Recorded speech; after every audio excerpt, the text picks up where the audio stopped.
Hey, good day everybody, and welcome to Bottle of Throttle. This is Juice from the Air Warfare Group, and today my special guest host is Tyro. Welcome, Tyro.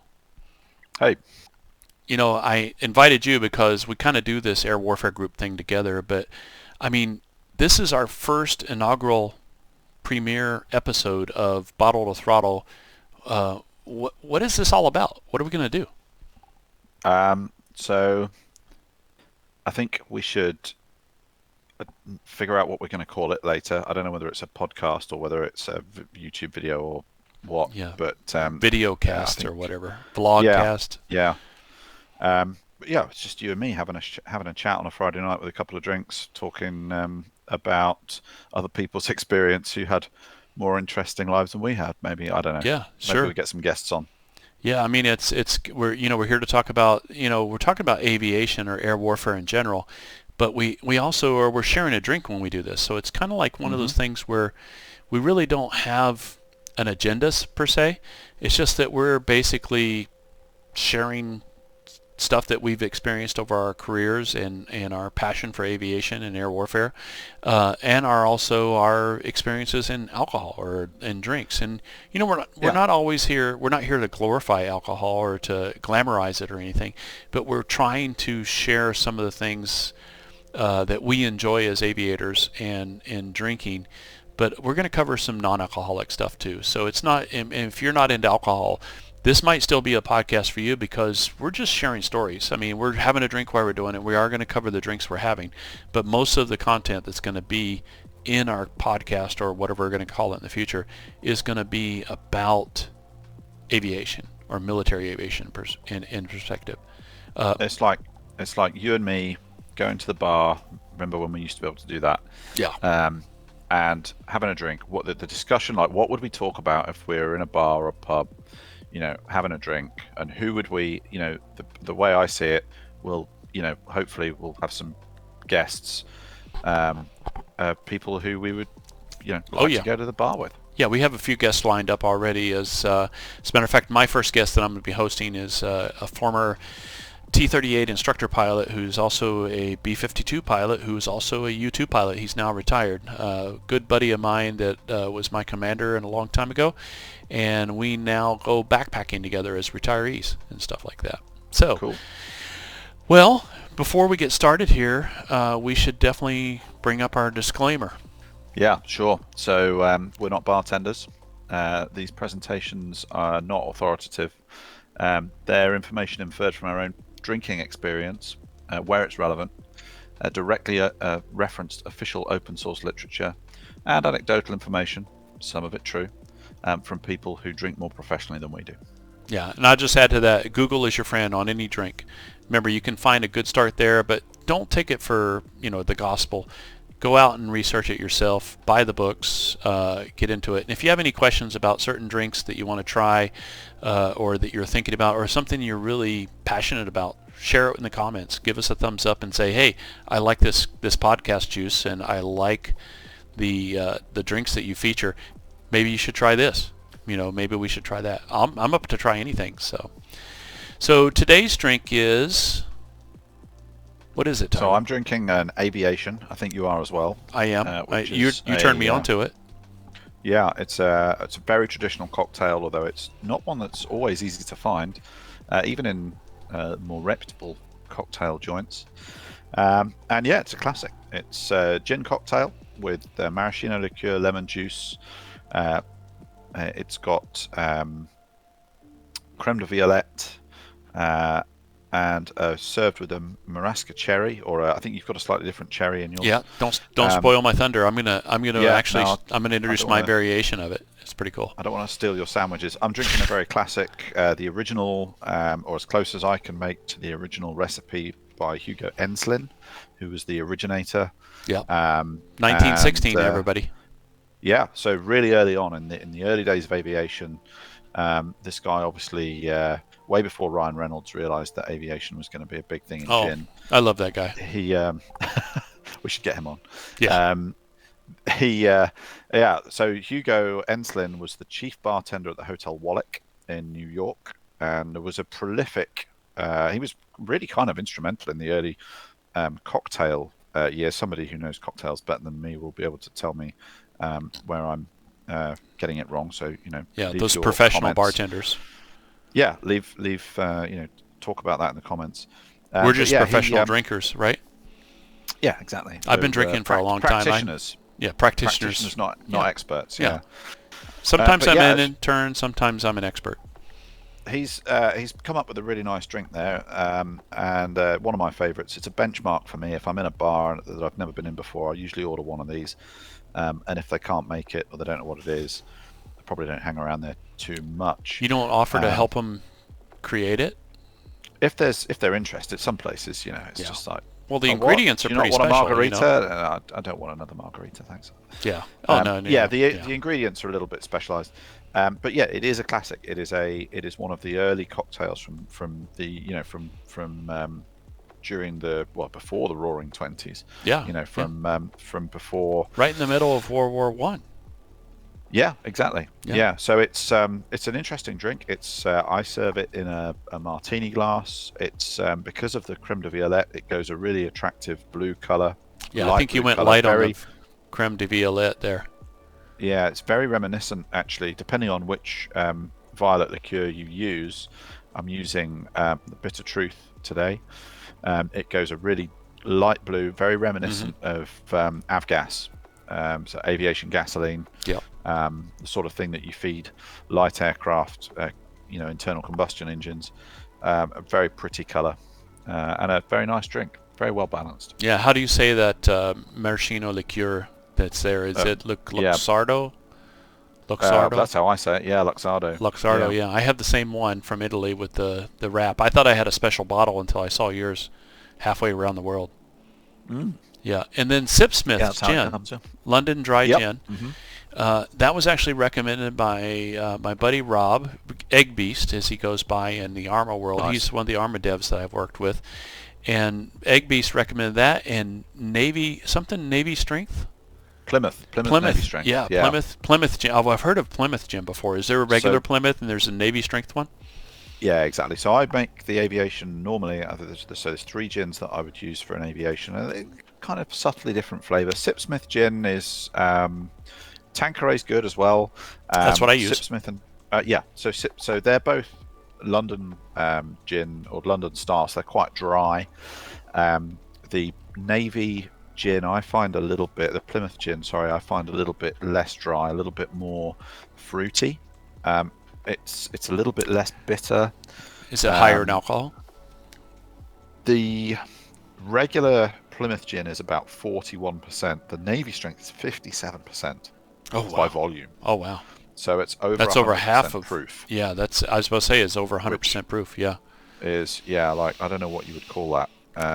Like that's like how do they come up with the what was it? What did they feed the SR-71 at? Like JP7, I think it was. It was a gelled version of jet fuel. And hey, if you're familiar with the SR-71 Blackbird mission and you know the fuel state on that, if it's not classified, of course that thing's been retired for 20 years or more.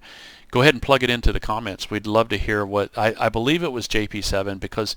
Yeah. JP7 was a designation. The higher the JP number doesn't mean the thickness, but I do know that it was a gelled formula because the aircraft would leak on the ground.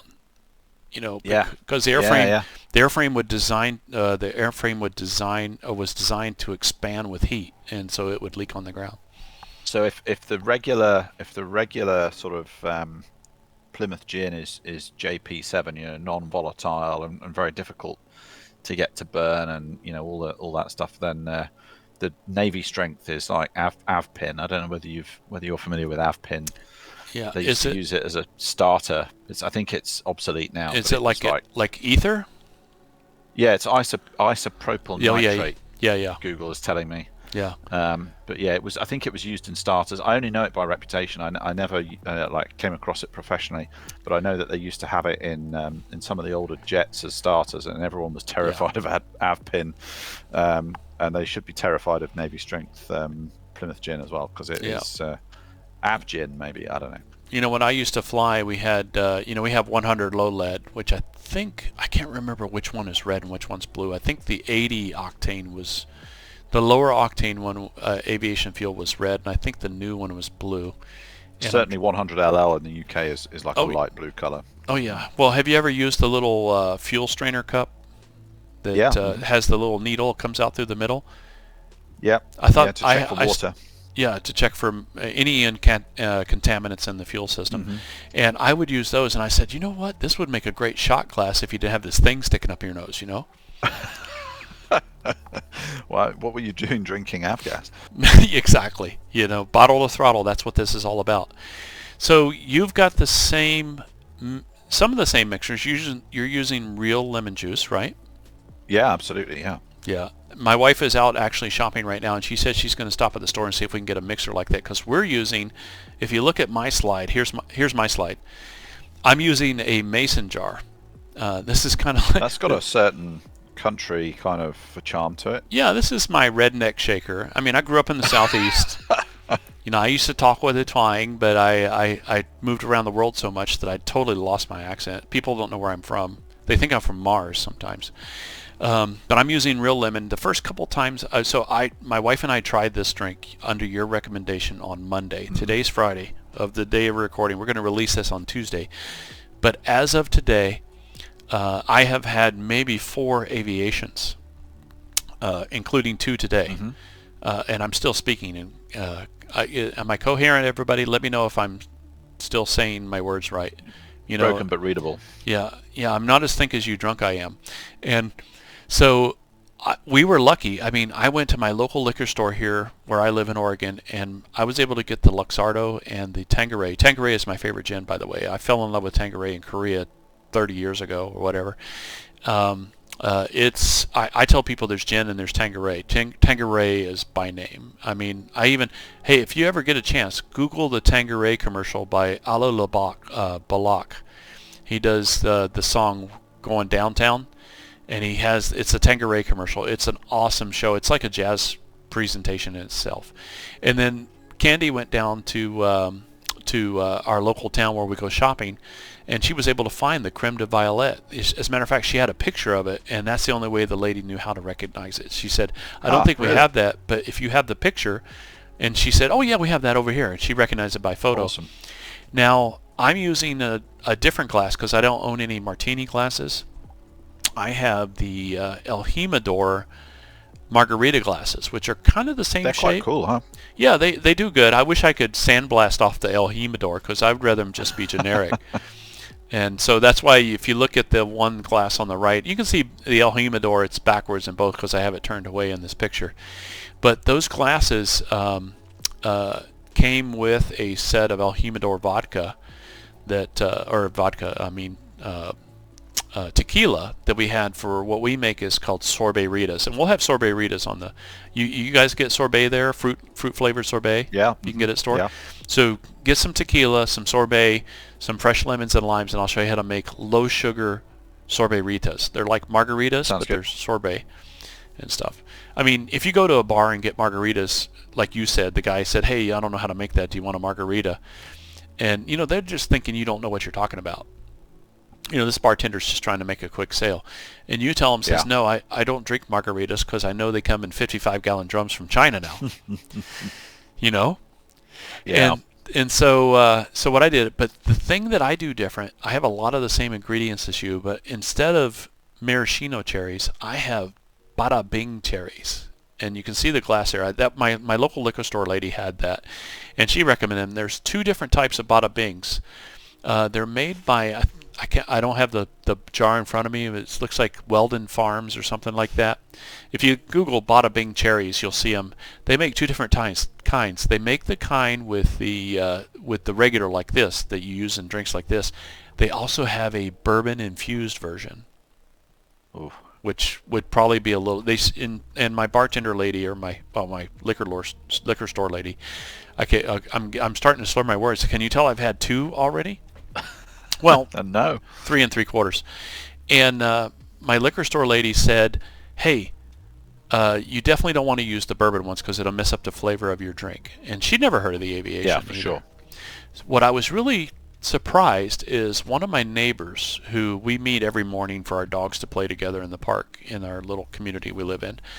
And I said, Dale, have you ever had an aviation? He goes, oh, I had too many aviations one night. Oh, I'll never forget that night. And I'd never heard about it till you told me about it like a week ago. It's like a secret community of aviation lovers, right? Well, it's very much like the aviation community for real. Oh yeah, it is. It is. I mean, I'm reading more and more.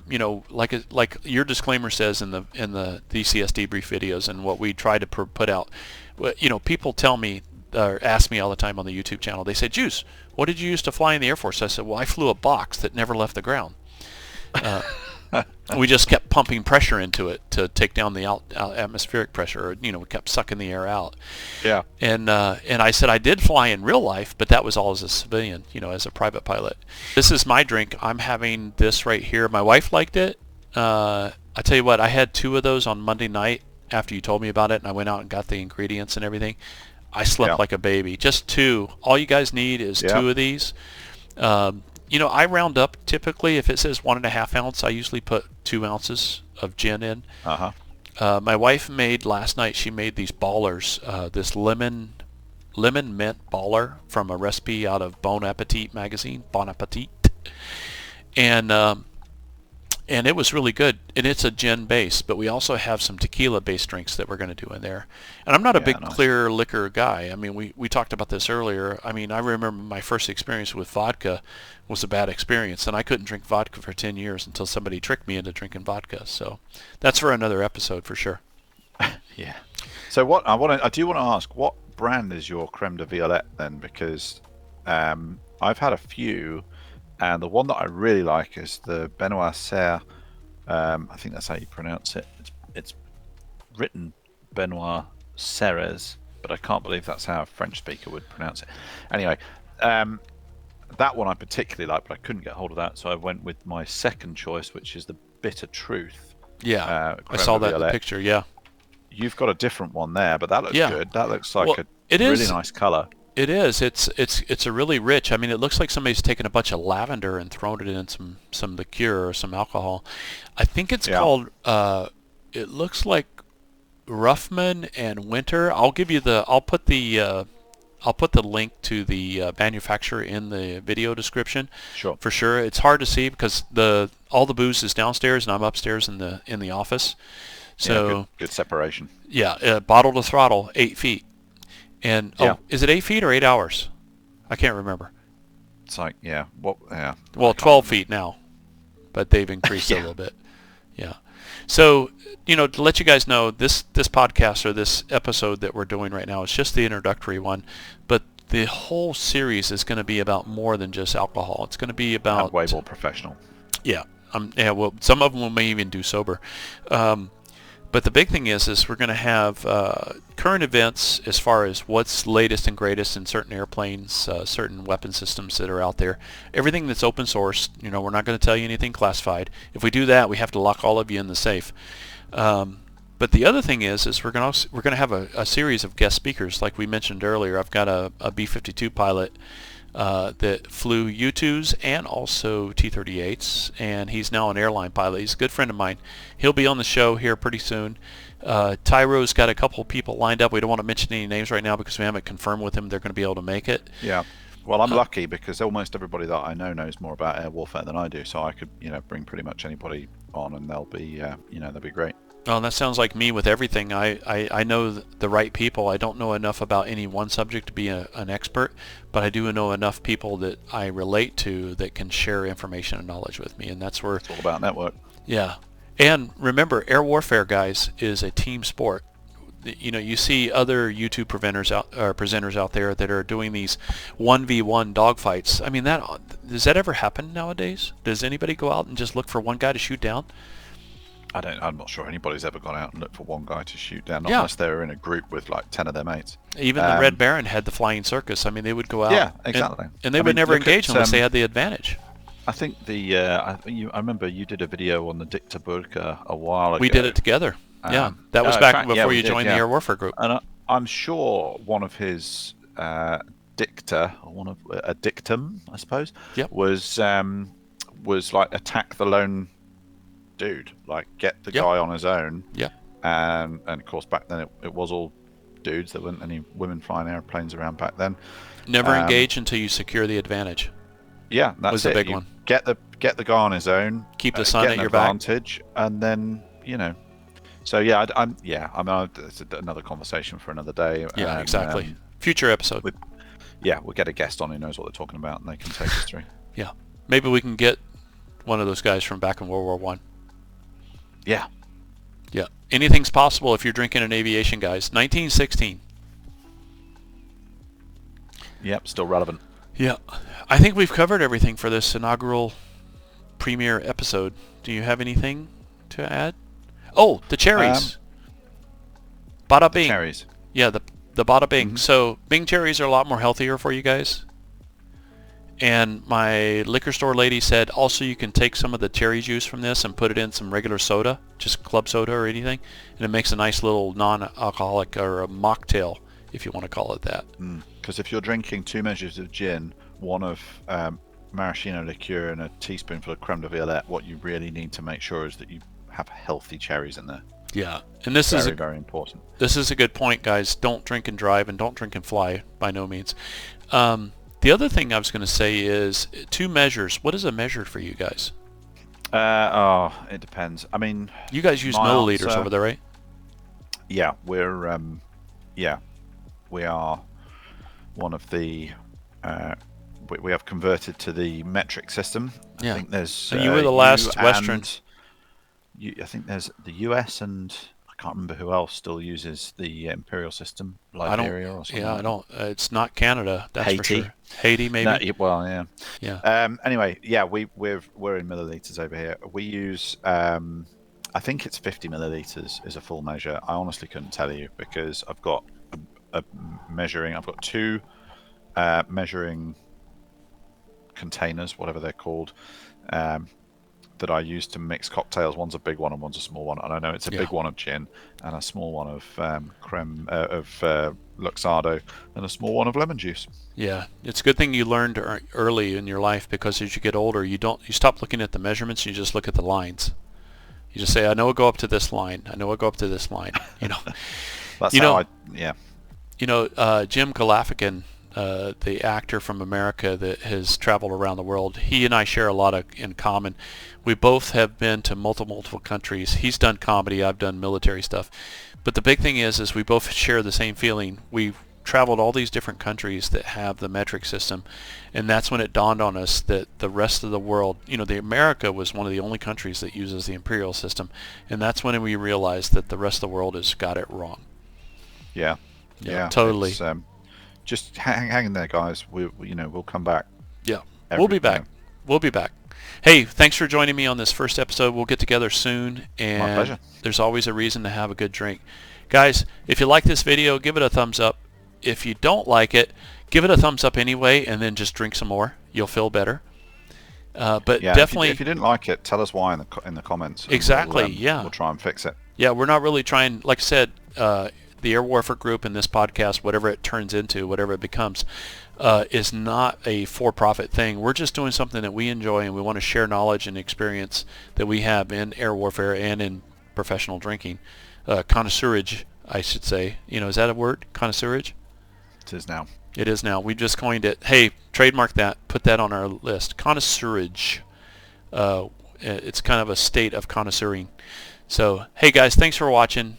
Give us a comment if you can, and come back and see us in the next video. Cheers. Cheers. Take care, everybody.